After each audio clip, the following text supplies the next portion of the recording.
नर्तकी प्रशिक्षण के दौरान अपनी टाइट लेगिंग्स पहने हुए थी। उसकी आकर्षक काया और मादक नृत्य शैली इस पल में पूरी तरह से प्रदर्शित हो रही थी। संयोग से यह दृश्य लीडर ने देख लिया और तुरंत ही उसने एक गूढ़ अभिव्यक्ति दी। ये देखकर कि शियाओकी प्रसिद्ध होने के लिए इतनी मेहनत कर रही थी और वो किसी प्रतिभा को दबा हुआ नहीं देखना चाहती थी, उसने मौका देने का फैसला किया। इसके बाद उसी दिन शाम को फुगुई ने शियाओकी को अपने ऑफिस बुलाया। जैसे ही उसने दूसरी पार्टी को आते देखा, उसके चेहरे पर खुशी की झलक दिखाई दी। इस समय शियाओकी अपनी पतली भौहों के साथ धीरे धीरे फुगुई के सामने चली गई। ये देखकर उसने उदासीनता का ढोंग किया।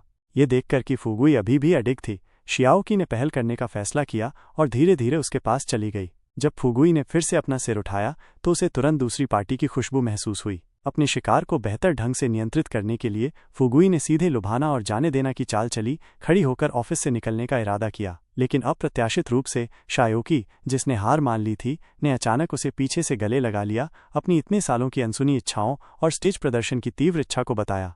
जैसे ही दोनों करीबी होने वाले थे, बाहर से अचानक एक अजीब आवाज आई। कमरे की स्थिति का पता चलने के डर से दोषी फुगुई दरवाजे को बंद करने के लिए आगे बढ़ी। शियाओकी के फिर से गले लगाने के सामने साहस जुटाकर फुगुई ने सावधानीपूर्वक उसे समझाया और फिर बिना मुड़े ऑफिस से निकल गई। दूसरे पार्ट के लिए लाइक, शेयर, सब्सक्राइब करो।